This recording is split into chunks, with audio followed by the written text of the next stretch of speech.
Bonjour et bienvenue à la ludothèque Être et jouer. Aujourd'hui on voit les nouveautés de mai 2023, 12 nouveautés, des jeux pour enfants, des jeux pour adultes.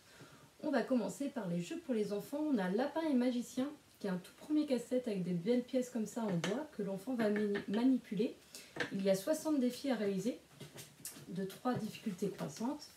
Et le but en fait c'est que l'enfant il doit réussir à replacer les pièces de façon à reproduire le modèle. Donc ça nous semble assez facile, pour les enfants c'est pas forcément évident voilà, de replacer toutes les pièces de façon à avoir exactement la même chose que sur le modèle. Et on a aussi un petit livret avec les solutions. Il y a également le rallye des vers de terre, qui est un petit jeu trop mignon de course de vers de terre, où le but en fait c'est de réussir à sortir sa tête du tunnel de vers du tunnel. Le premier, on a ici le jardin, voilà. On va glisser sa petite tête de vers de terre ici au tout départ de la partie. Et le but en fait c'est de réussir à sortir sa tête en premier du bout là, du jardin. Pour ça à son tour on va lancer le dé et on va récupérer une tuile qu'on va venir glisser en fait derrière notre petit ver de terre. Des fois on a de la chance, donc là le rouge c'est le plus grand, et des fois on n'a pas de chance puisqu'on va piocher une toute petite tuile comme ça, donc forcément on ne va pas avancer très vite.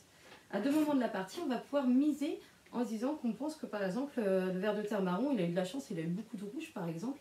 On va pouvoir miser en disant que c'est lui qui va sortir en premier sa tête ici au niveau des pâquerettes. Si jamais on a bien misé, on va pouvoir récupérer le petit jeton pour pouvoir faire avancer de nouveau son petit ver de terre.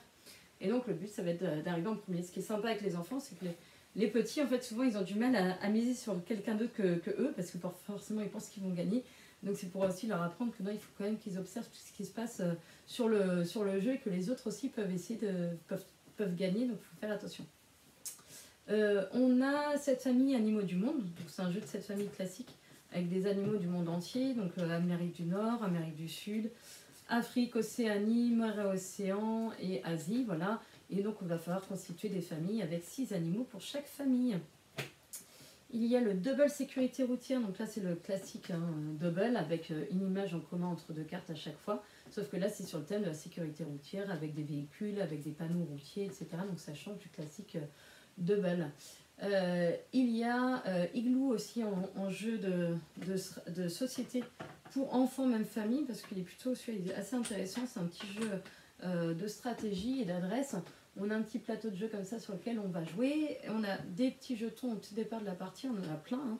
Et le but c'est de ne plus en avoir. À son tour, on va jouer donc à tour de rôle. À son tour, à poser un jeton sur le plateau de jeu. Si on arrive à poser un jeton par-dessus 2 autres jetons, qui doivent être de couleurs différentes, on va pouvoir tout de suite rejouer un jeton sur le plateau de jeu. Donc le but du jeu, ça va être de se débarrasser le plus vite possible de ces jetons. Il y a également Crêpe Party. Donc Crêpe Party, on est sur un jeu super pour les anniversaires par exemple. On va avoir un petit plateau de jeu, on va déplacer notre petit pion sur le plateau de jeu. Ce qui est sympa, c'est qu'on va pouvoir décider si on joue avec une fille ou avec un garçon pour la partie. Et on va se déplacer de façon à aller récupérer des ingrédients pour faire des crêpes. Les ingrédients, on va pouvoir récupérer le lait, la farine, les œufs. Et une fois qu'on a récupéré les 3 ingrédients, on va pouvoir réaliser une crêpe. On va retourner le sablier et on a le temps du sablier en fait pour faire sauter le plus de fois possible les crêpes, en sachant qu'il faut qu'elles fassent au moins un tour et qu'elles reviennent sur la même face. Si on y arrive, on gagne des petits jetons, et le but c'est de gagner le plus de jetons crêpes. Donc petit jeu d'ambiance sympa où les enfants sont des fois meilleurs que nous pour faire sauter les crêpes. Il y a Flashback Zombie Kids. On est sur donc c'est le jeu qui a gagné l'As d'Or cette année. On est sur un jeu d'enquête coopératif d'observation. On va avoir une scène au départ, donc là c'est le petit jeu, c'est un petit jeu de démo. On va voir la petite scène ici, donc par exemple là on voit 0-1, donc c'est une question, donc il va falloir répondre en fait à différentes questions à la fin de la mission. Donc là par exemple, qu'est-ce qui a causé l'accident du Kids à vélo? Donc les questions vont apparaître au fur et à mesure de la mission. Et là on voit le petit chien avec 0,2, et donc on va retourner la carte 0,2 et on va voir ce que voit le chien en fait. Et on va pouvoir révéler de nouveaux indices, des nouvelles questions. Et le but en fait c'est de répondre à toutes les questions à la fin de chaque mission. Il y a 3 missions différentes dans la partie. On va avoir en plus du matériel qui va venir s'ajouter au fur et à mesure, qui va rendre l'enquête très ludique. Il y a l'aventurier. Donc l'aventurier c'est un casse-tête avec des différentes énigmes dans un livret. On va poser donc les différentes tuiles sur le plateau de jeu comme indiqué sur le défi en début de partie. Et le but en fait c'est de faire glisser donc les différentes tuiles comme le taquin ou le pouce-pouce, de façon à faire progresser l'aventurier, à le faire sortir du temple maudit. Voilà, donc un petit jeu de stratégie de casse-tête. Qu'est-ce que je ne vous ai pas montré? Je crois que chez les enfants c'est bon. Chez les adultes, on va avoir des jeux d'ambiance, on va avoir le fun fact. Le fun fact, en fait, on va chacun avoir un petit stylo et une petite plaquette comme ça sur lequel on va écrire notre prénom. Et le but, en fait, on va répondre à des questions de tout genre. Donc, par exemple, à quel point avez-vous du mal à jeter parce que ça peut encore servir? Donc, on va tous inscrire notre petite réponse qui va. Donc là, on nous dit qu'il faut répondre entre 0 et 100. Donc, si j'ai du mal à jeter, vraiment énormément de mal, je vais mettre 99. Si j'ai pas trop de mal, je peux mettre 10, voilà, par exemple. Donc là, j'inscris ma petite réponse et on va tous faire de même. Donc, tout le monde va inscrire sa petite réponse. Une fois que tout le monde inscrit sa réponse, on va placer nos tuiles comme ça de façon à essayer de former une ligne croissante, donc sans savoir les réponses des autres. Donc, on va se dire, par exemple, le genre violet se dit que lui, il a beaucoup moins de mal à jeter que moi. Le genre jaune se dit que lui, il a beaucoup plus de mal à jeter. Et donc, on va retourner, révéler les tuiles pour savoir si on a répondu dans l'ordre croissant. Donc, c'est sympa, petit jeu d'ambiance, on va dire d'apéro, qui permet aussi de rigoler, de se dire, bah, tiens, toi, je savais pas que t'étais comme ça, voilà. On a le So Clever, où là, on va être encore sur un petit jeu avec des petits feutres. Repo Production, ils aiment bien tout ça, les petits feutres. Et donc, le but du jeu, en fait, c'est de réussir. Donc, c'est aussi un jeu coopératif, voilà, d'ambiance. On va avoir différentes cartes qu'on va poser comme ça sur un petit trèfle. Sur les cartes, il y a 4 mots, voilà. On ne va pas choisir, on va placer nos cartes comme ça. Et il va falloir en fait associer les mots à chaque fois 2 par 2. Donc là, par exemple, j'ai 2 mots inscrits ici, qui sont frites et moutarde.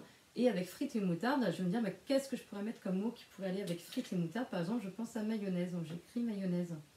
Hop, et je fais ça donc avec les 4... hop, je fais tomber mes cartes. Je vais faire ça donc avec mes 4 côtés là ici. Donc je vais mettre à chaque fois un petit mot indice. Une fois que j'ai fini, je vais enlever les cartes, en rajouter une 5e. On va mélanger et le but c'est que tous les autres joueurs doivent retrouver comment étaient placées les cartes. Donc en retournant, donc par exemple s'ils voient, par exemple ils se disent s'ils voient dans les jeux par exemple il y avait moutarde et jaune, ils peuvent se dire tiens c'était ça alors que c'était frites. Enfin voilà, donc il faut que tu arrives à retrouver comment positionner les cartes. On a tac tac tac, on va avoir en jeu d'ambiance, on va avoir le Bitzat. On est vraiment sur le jeu d'ambiance pur et dur classique. On va faire plein de défis différents, plus ou moins bêtes. On va avoir des défis en solo, des défis en battle, etc. Et donc on va révéler un défi. Donc par exemple là on met 3 gobelets comme ça sur la table, sur le bord de la table, et on va avec une pichenette, on les met comme ça. Avec une pichenette, voilà, on va essayer de retourner les gobelets comme ça, d'en retourner 3 pendant le temps du sablier. Et on va parier à chaque fois 1, 3 ou 5 points en se disant est-ce que je pense que je vais y arriver, est-ce que je vais pas y arriver. Si j'arrive à relever le défi, je gagne le nombre de points que j'avais parié, sinon je perds ma mise. Donc voilà, avec plein de choses différentes. Il y a aussi des baguettes, il y a du papier, enfin voilà, plein de défis différents. Et il y a donc Crime Zoom. Crime Zoom, on est sur un jeu d'enquête coopératif. On va avoir une scène de crime et il va falloir en fait résoudre le crime, savoir qui est-ce qui a tué, pourquoi, le mobile, etc. Au tout départ de la partie, on va avoir des cartes qui vont être posées sur la table comme ça. Et on va pouvoir en fait révéler les cartes au fur et à mesure si on pense qu'il peut y avoir un indice intéressant derrière. Donc par exemple là je vois une caméra, je me dis bah, ça peut être sympa parce que apparemment elle pointe quand même sur la porte d'entrée. Donc on révèle la carte et là qui nous dit oui ça enregistre, la caméra enregistre directement les images sur un serveur qui peut être consulté à distance via un navigateur web. Donc ça me permet d'avoir un indice. Des fois il y a aussi des cartes qui nous permettent de révéler des nouvelles cartes en fait. Et les nouvelles cartes, ça nous permet d'interroger des témoins, etc. Vraiment sympa en jeu d'enquête. Pas forcément évident, mais justement, il y a le côté progression, on a vraiment l'impression de se dire ah non, mais en fait, c'est pas du tout notre idée de départ, parce que là, regarde, il y a ça, etc. Et vraiment sympa, il n'y a pas de piège par rapport à d'autres jeux d'enquête que j'ai pu faire. Donc voilà pour les nouveautés de mai 2023.